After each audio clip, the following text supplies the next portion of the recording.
Welcome to Just Break Up, the podcast about love, heartbreak, and all the relationship advice you don't want to hear. My name is Sierra DeMulder. And I'm Sam Blackwell, and today we're going to answer a letter from somebody who is searching for more sex in his queer relationship. But before we begin, we just want to give you our Surgeon General's warning, which is that Sierra and I are not licensed mental health practitioners.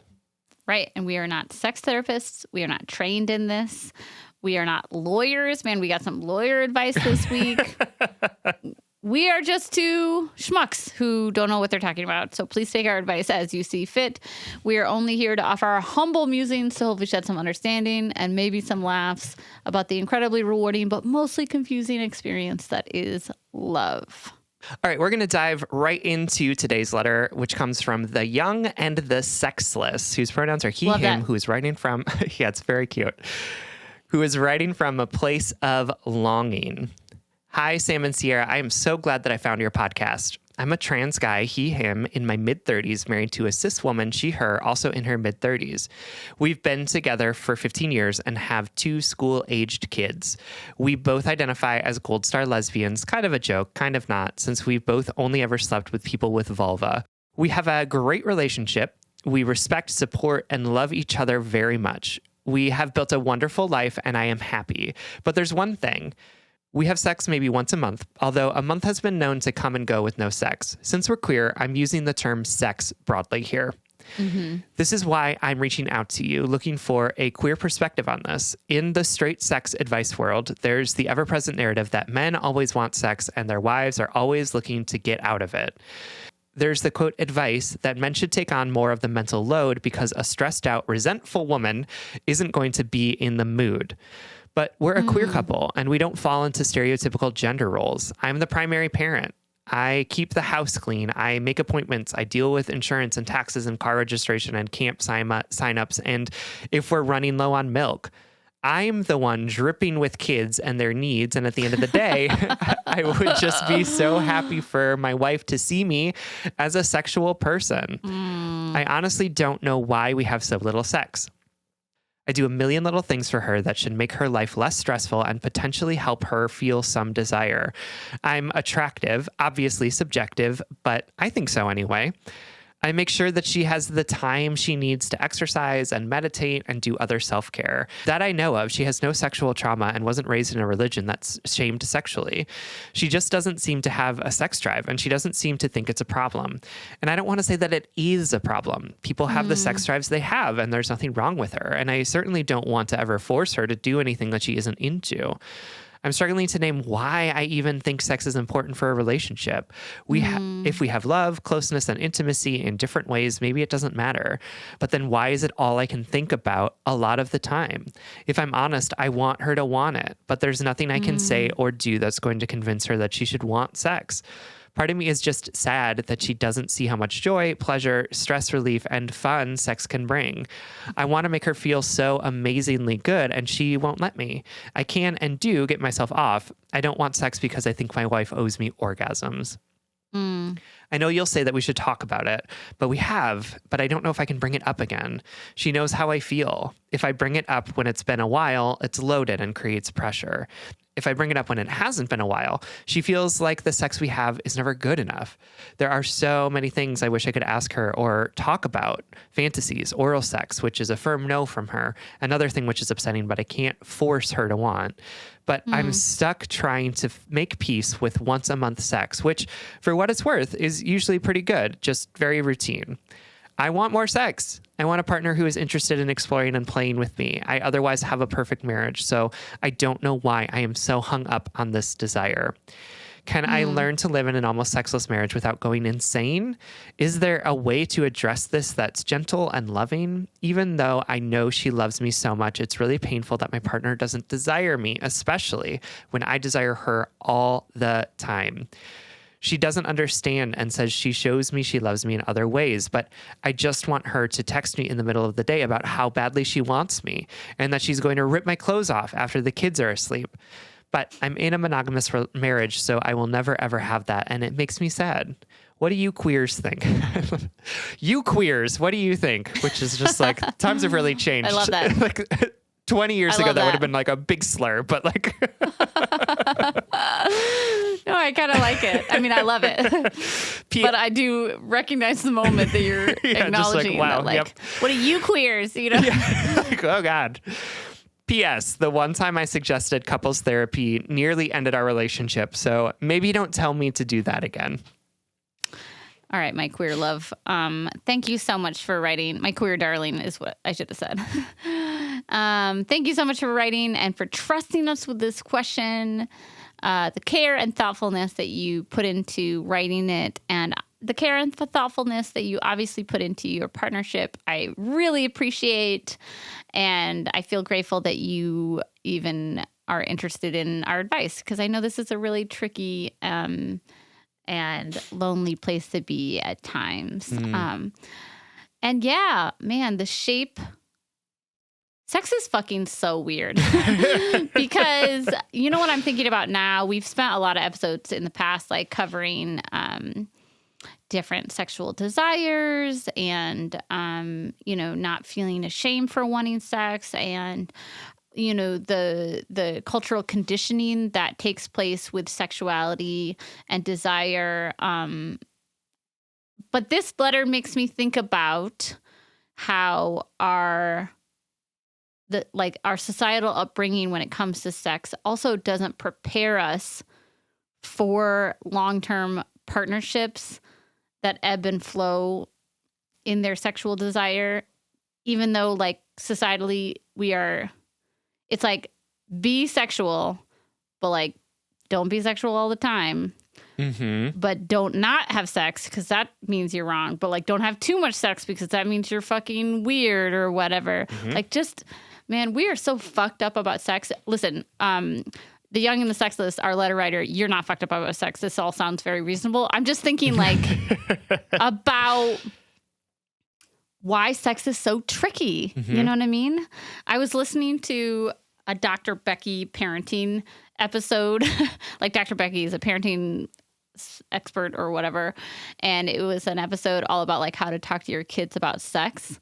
And she was like, there's no wrong age to talk to your kid about sex. There's no wrong age. You can talk to him as young as 2 about sex, because sex is just like another thing. Like how do you make bread? How does the car go? Why is the sky blue? How are babies made? It's just another thing. And she said, if you feel discomfort as to why and how babies are made, and obviously babies are made in many different ways. But if you feel discomfort about that, you have to think about, well, what did your parents say that made you feel like sex was uncomfortable? Literally everything? Literally everything. So I'm like preparing myself to have a tabby or a baby toddler. It's like, what is going to a start tabby? asking a baby who is also a toddler. This is getting really tangential. Is but it like in between the toddler and the baby? Yeah. Okay. Yeah. Got it. Yeah. Because a toddler is not a baby. Okay. It's distinct a toddler's from a not baby. A baby. And okay. But there's this weird stage where your baby's not like an infant anymore, but it's not a toddler yet. It's not toddling, so it can't be a toddler. Yes. But it's no longer babying. No, just kidding. Yeah, no, got it. So it can like stand and like walk a little bit. This was already a tangent before we started getting to the term tabby. I just so never let heard me the just term wrap it up tabby so we before. can. You do this to me all the time when I use a word you don't know. You're like, wait a minute, what is that? Superfluous? What does that mean? What are you even saying? Okay, so all I was saying is the Dr. Becky parenting podcast episode was basically challenging all of us parents out there to be like, why do we think it's weird to talk about sex when it's so prevalent? It's everywhere. It's so natural. I don't know. This is tangential, but this is all to say I have lots of confusing, frustrating thoughts about this and why this is showing up in your relationship this way. And we're going to get to some of them after this break.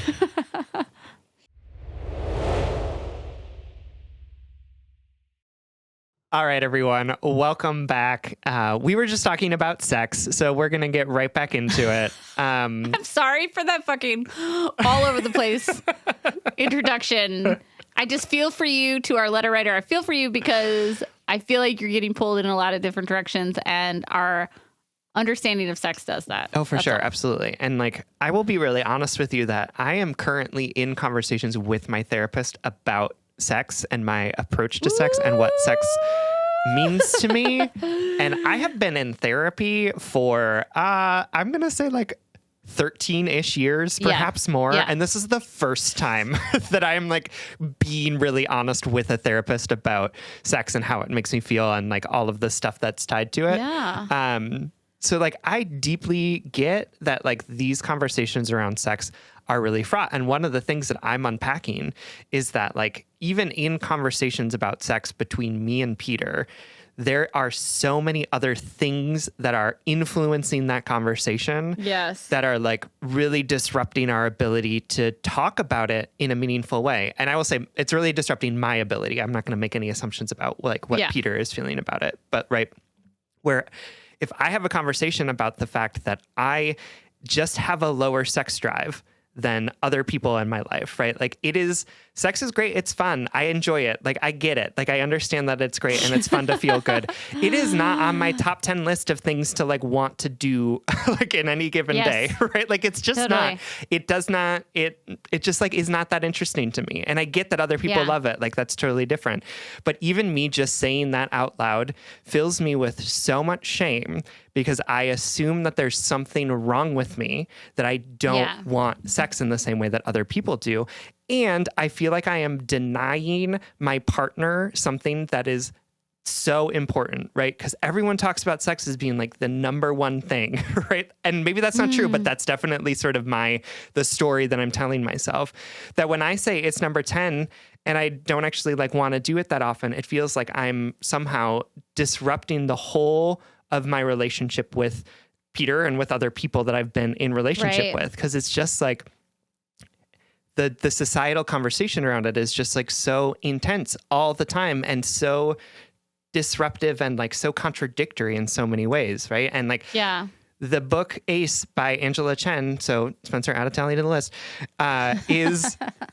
it really helps me think about the ways in which we sort of prioritize sex and like the culture shift that's happened where it is not necessarily a bad thing to want anymore, but now it's like you want to, you're only healthy if you want it all the time in every which way, right? Like, and if you're not on either side of those extremes, then you're somehow doing something wrong. And also if you're on either side of those extremes, then you are still doing something wrong. Cause like, there's no winning when it comes to like how much sex you're supposed to want or supposed to have. So like, I totally understand that like when you two are talking about sex, it feels like it's all just about like you're pressuring her or that like she's thinking that it's not good enough. And like, I don't know if these are things like words that have come out of her mouth or if you're just assuming them. And again, like, even if these are words that come out of her mouth, like she's also making a lot of assumptions around what you're trying to tell her in that instance. Right. And so like, I deeply understand that these conversations around sex don't happen in a vacuum and they're so tied to all of the shit that we've learned about it.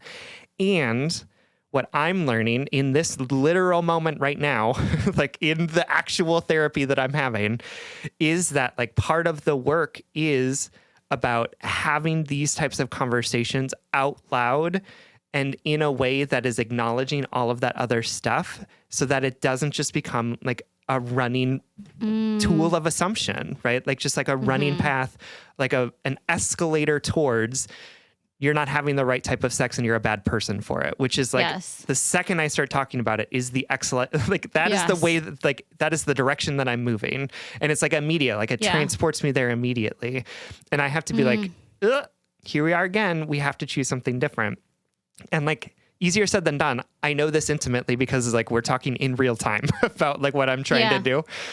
But I do wonder if I will say that like, if this is something that is a really big thing for you, you and your wife are going to have to get more practiced at talking about it in a way where you can hear what each other is saying without the assumed undertones or like undergirdings of this like really noxious stuff that we've been taught about sex and what it means about us and whether or not we're good or bad people. Yes. I want to talk a little bit more about that, about like that we have to be able to talk about sex in our relationships. We have to be able to climb that mountain of potential awkwardness or implications or whatever. But first I want to say, I think what sent me on that spiral when I opened this response and was just like, sex is confusing, is something else I'm reading in this letter, you know, that I feel like is personal to me as well, is this idea of there's lots of things in my life that are fulfilling me, that are making me feel intimacy. I feel loved. I'm secure. But this is the only way that I know how to fill this cup, this specific cup of lust, or maybe it's desire, or maybe it's your specific cup. I don't know what shape it takes or what needs to fill it. For sure. But like for me, it's like, I love my wife. I think my wife is such a babe. She tells me regularly that she thinks that I'm attractive, but I don't often feel like desirable unless there's some sort of sexual desire explicitly stated, right? For sure. Yep. Do you know what I mean? Yep. Like, I don't know how to say this more clearly or less clearly, but like, you know, I think especially in long-term partnerships, regardless of what your relationship is made up of in terms of sexuality, gender, identity, etc., like, I think we've been sold this idea that the kind of sex we have when we're younger, when we are in lust with each other, when we are, when you're in the honeymoon stage, is what equates desirability, sexy, you know, like, I guess what I'm trying to say is like, it's perfectly normal for you to be in a completely stable, healthy, fulfilling, wonderful relationship in which you feel all of these boxes checked and be like, I don't feel desired anymore. I want you to want me. I want you. Like, that is a very specific feeling. Yep. That often is deprioritized in long-term partnerships, especially with the logistics of having a household to run with children. You know what I mean? It makes a lot of sense. Everything that you wrote makes so much sense to me, because it's not that you're like, it's not like you don't have the intimacy of your wife's partnership. It's that you want to feel desired and you want to show her your desire. And that can only come out in certain ways, or at least it feels like it can only come out in certain ways. And Do I you think relate it's like, to that, or? No, absolutely. And I think it is really a legitimate thing to feel, right? Like, as somebody who's coming from the other side of it, where I'm like, I don't know, I kissed your face and grabbed your butt. Like, what else? How else do you need to know that I desire you, right? Like, that's how I'm expressing it. I wanted to kiss your face and grab your butt, right? Like, but I also like totally understand the other side of the coin, where somebody's like, this is the only or the best way for me to experience it, and I need it. And and I think that like there are absolutely ways that folks can come to agreement around it, right? There are places where we can sort of flex and adapt to each other, and that's okay, right? That takes conversation for sure, and it takes the ability to have those conversations in a way that aren't reading into everything else, which sounds like isn't hard. And it sounds like isn't something that you all have been able to do so far. Well, and I think that, like, let me just like name exactly what I'm thinking of. You know, like, my spouse can be like, you're sexy. I find you attractive. I think you're beautiful. I want you. You know, she can say all those things to me, but nothing's going to scratch that itch in such a particular way as somebody like taking you and ripping your clothes off and like doing you on the kitchen island. You know what I mean? For sure. Or like the text message that the letter writer wrote about, like, you can have all of this intimacy. You can even have sex at a somewhat regular interval of monthly sex, right? You can do that, but that doesn't necessarily mean you're going to feel wanted or fucked or, like I've had to come to accept that like I'm probably not going to feel the same level or the same kind of lusted after that I felt like, going home with my new crush ever again. Does that make sense? Like it does. Or like, it's just different. It's a different sensation, And what I'm reading in this letter is like you have all of these things going for you in this relationship, but you really feel underserved in this particular feeling or particular act. And that it makes so much sense to me. I just want to say that. It makes so much sense. Absolutely. And I think that Sierra's absolutely right? Like that there is that flexing and adapting that can happen where you're like, yep, and where I'm choosing this relationship, which means that I'm never going to have like first time ripping clothes off sex with my crush, right? Like, and that's okay. That's an okay thing to give up. Like, it's not sad. It's not a problem. Like if you're doing it with clear eyes and making that decision for yourself, like, great. Love that. And I'll also say that like, it's okay if this is an incompatibility that like, that breaks up the relationship. It is okay, right? Like you're not a bad person for saying that. Like consistent sex is important to me. It is a thing that makes me feel loved and appreciated. And if I'm not getting it, it's hard for me to hear it from other places. That's an okay thing to also say. And it's okay for your partner to be like, and I don't want to do more of it, right? Like it's just not, it's not for me. But I do think that like the only way you're going to get to a point where you can discern whether there is flexibility or not flexibility is if you two build up the capacity to be able to talk about sex in a way that is constructive and not just shameful, which sounds like is what's happening now. And one of the ways to do that, and I know you told me not to tell you this, but one of the ways to do that is couples therapy or individual therapy too, right? Like that could be something that maybe your partner and you both go to separate therapists and talk about your understandings and feelings around sex, like what it means for you. Why is it happening? But right now it feels like you two are sort of trying to talk to each other and you don't have the right words or language to be able to do it.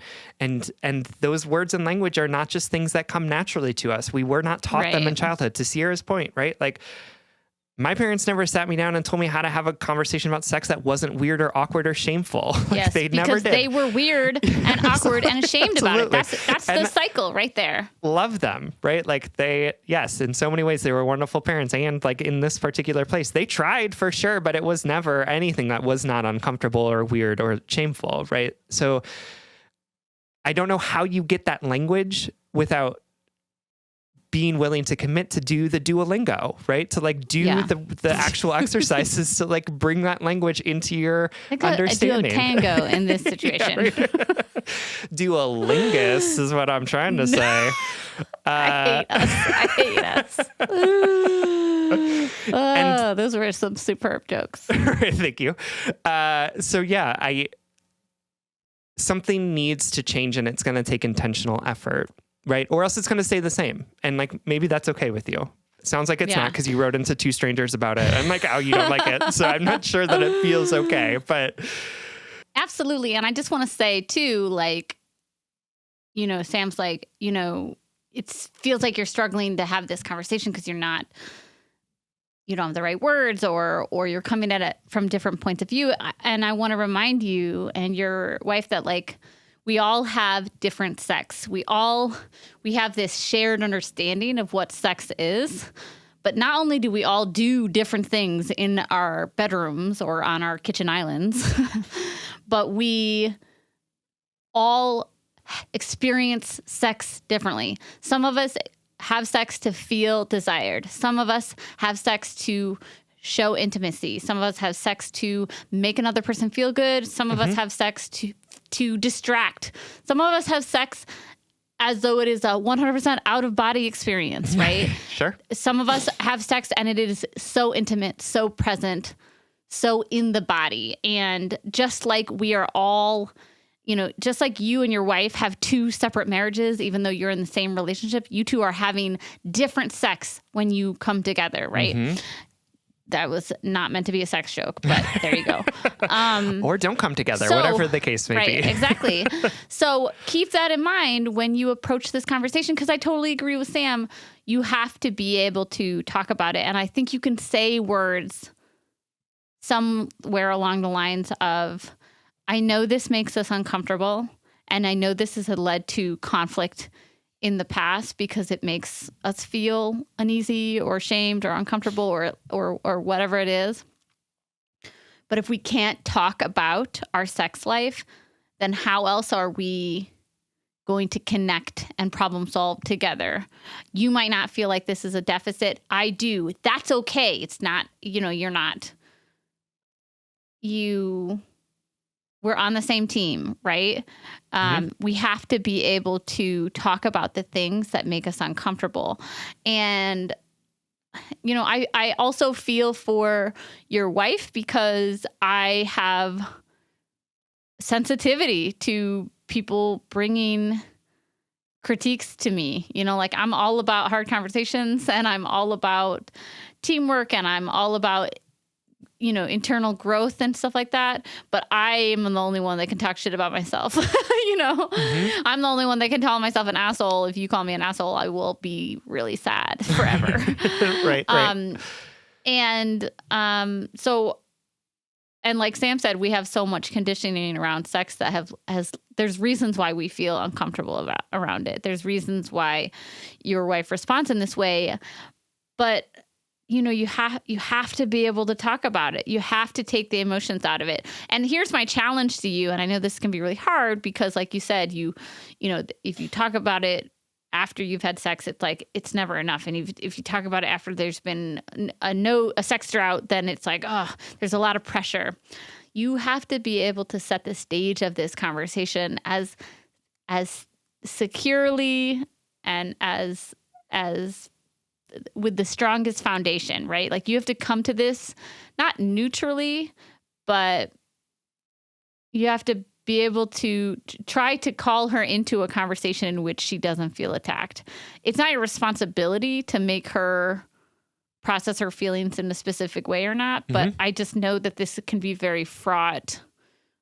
I don't know if that makes sense, but just like, I think about whenever my wife calls me out on my bullshit, my sensitivity bullshit, it's not like you're being a sensitive asshole, Sierra. It's that she's so calm and secure and level-headed about things that my bullshit has nowhere to hide. And it's just out there in the open. And then I'm like, oh man, if she were to come to me and say you always get it seems like you always get uncomfortable when we talk about money. And I know that's because you probably feel insecure about money and because you have shame about money. But we have to be able to talk about money for our relationship to be able to grow and succeed.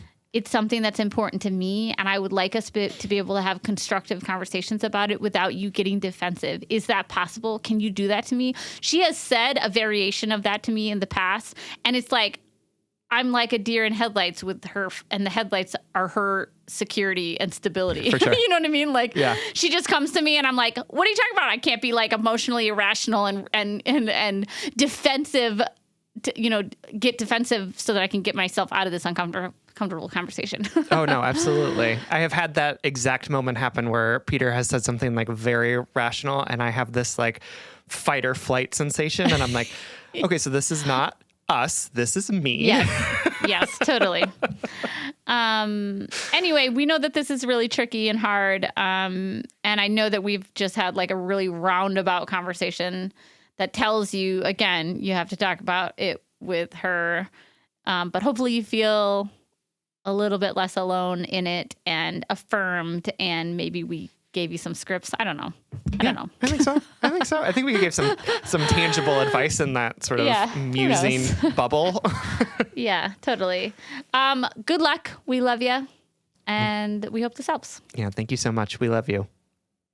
All right, everyone. Thank you so much for listening. If you are interested in more content from us or ad-free episodes, you can support us on Patreon. If you support us on Patreon for as little as $5 a month, you'll get an additional bonus weekly episode as well as ad-free versions of all of our episodes. That's patreon.com/justbreakuppod.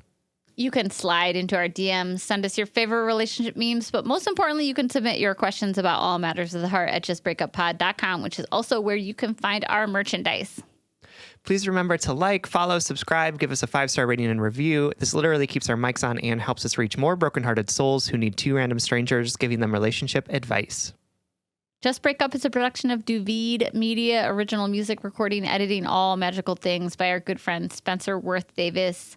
Make sure to check out his music under Big Cats on Spotify. And remember, there is no one-size-fits-all sexuality. It's okay if you don't want to have sex as much as your partner. It's okay if you want more intimacy than your partner provides.